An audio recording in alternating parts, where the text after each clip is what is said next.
हम आपको सीधे झारखंड मुक्ति मोर्चा के प्रेस कॉन्फ्रेंस में लिए चल रहे हैं। रैली में यदि आप देखिएगा, आदिवासी शब्द का इस्तेमाल हुआ, लेकिन वहां पर तीन पूर्व मुख्यमंत्रियों ने भाषण देने का काम किया। किसी ने भी जो यहां का जो मूल अभिवादन है, जोहार तक नहीं कहा।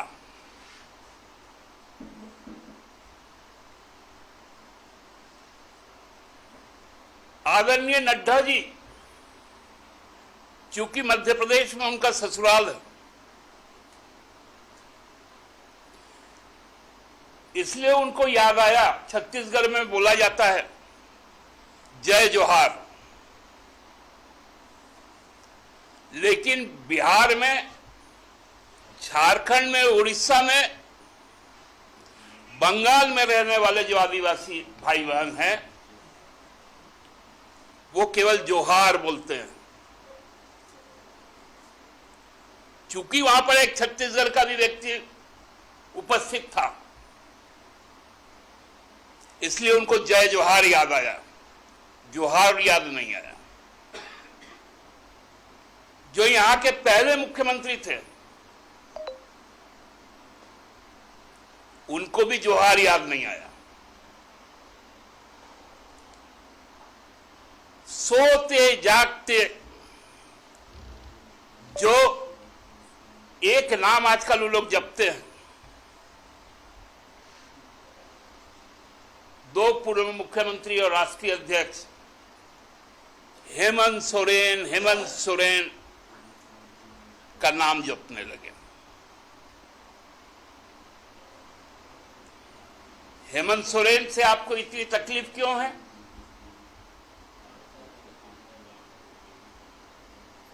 क्योंकि बाई लक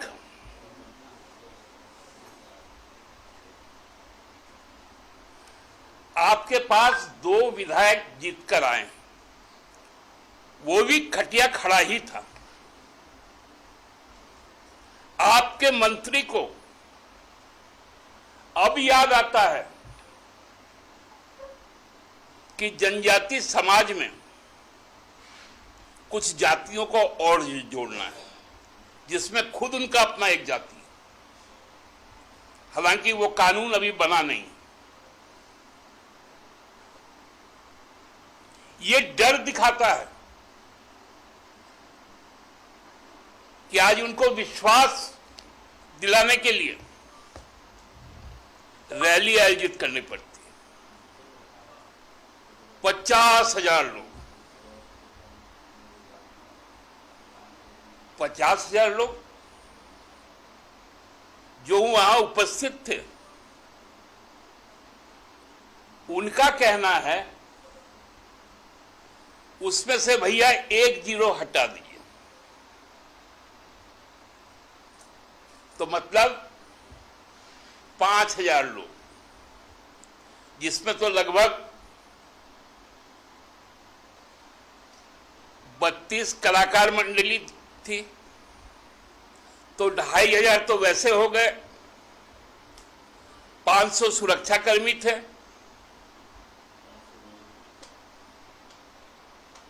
और आदिवासी कितने थे?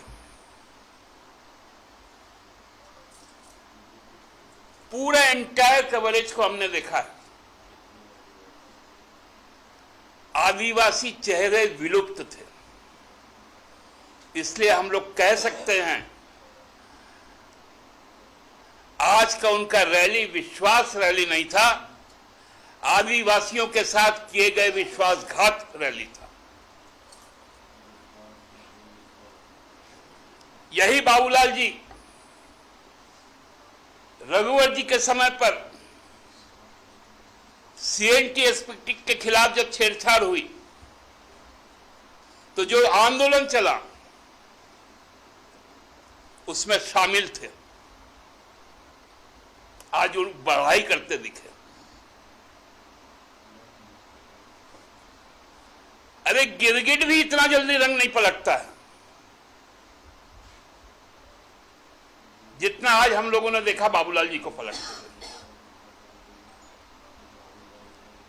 हेमंत सोरेन की जमीन कहां है? बाबूलाल जी, आपका भी जमीन का डिटेल्स हम लोग देना शुरू करें क्या?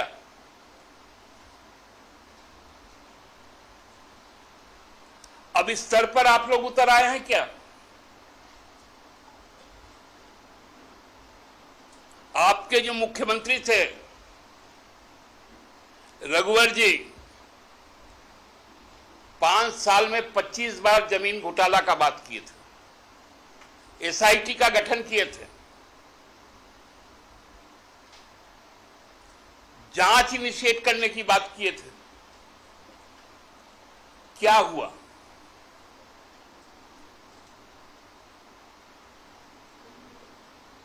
जो आदरणीय जो राष्ट्रीय अध्यक्ष है,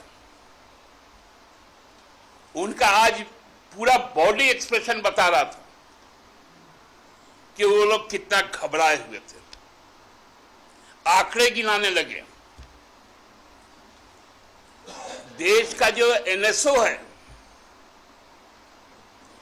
एनएसओ कहता है कि पिछले 8 साल में सबसे अधिक महंगाई आज में देश में 44 करोड़ लोग बेरोजगार हैं, और यह आंकड़ा गिना रहे 10% से नीचे।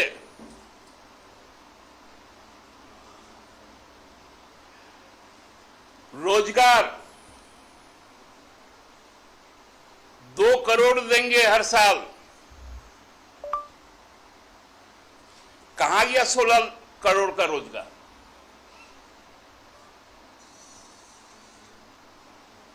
केवल और केवल अब आदिवासी बोका नहीं रह गया।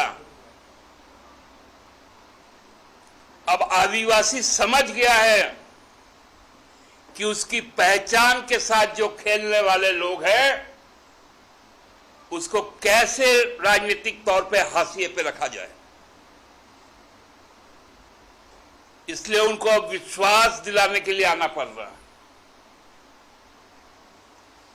मध्य प्रदेश में आदिवासियों के नाम पर बात हो रही है, छत्तीसगढ़ की बात हो रही है, गुजरात में चुनाव आने वाला है, वहां की बात हो रही है। डरे सहमे लोग हैं।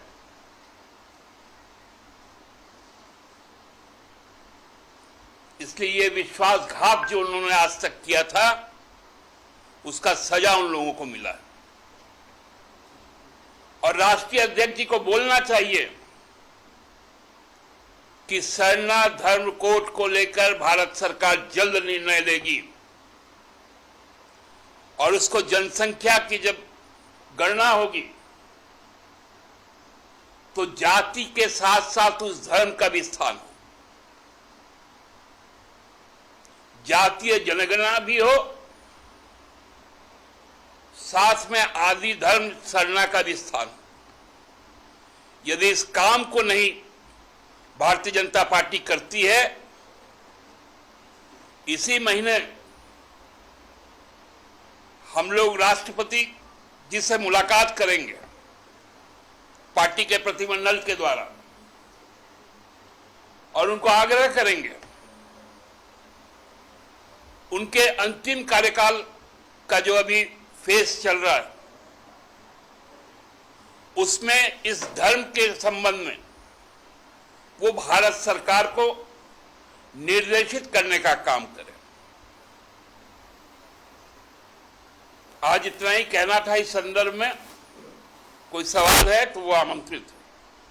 दादा, बीजेपी बताती है कि उनके पास सबसे ज्यादा राज्यसभा के मेंबर, सबसे ज्यादा एमपी एसटी हैं, उसके अलावा 2 गवर्नर हैं, तो ये सब आंकड़ा वो बता रही है। क्या आपको लग रहा है सर इसलिए कि वो सबसे ज्यादा हितैषी अपने आप को दिखाना चाह रही है, या उनको बताना था कि ये आंकड़ा ही ये साबित करता है कि हम आज से ज्यादा क्लोज है? देखिए, इससे ज्यादा तो आंकड़े कांग्रेस के पास भी थे।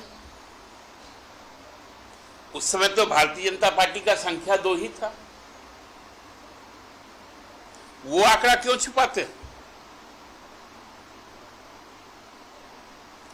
और दोनों नॉन ट्राइबल थे।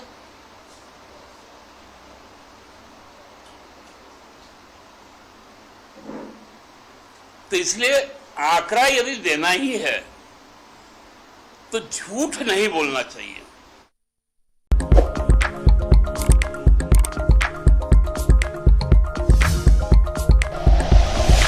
Like and share videos, subscribe करें हमारा चैनल और प्रेस करें बेल आइकॉन। न्यूज़ 11 भारत, सच है तो दिखेगा।